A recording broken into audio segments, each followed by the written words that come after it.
So the first thing that we're going to deal with in Excel VBA is the range object. It's really simple. What's a range? Well, in Excel, technically every single cell is a range. For example, this one is A1 because it's on column A and row 1. This would be the range called C2, column C, row 2.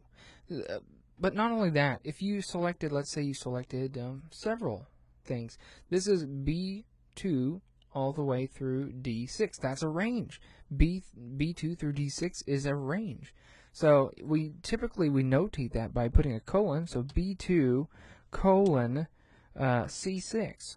And that's kind of the exact same format that we're going to use when we're using the range object in Excel VBA.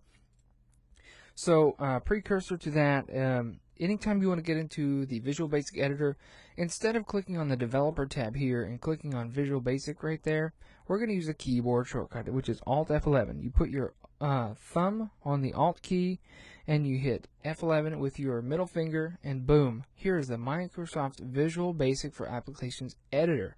That's VBA, Visual Basic for Applications.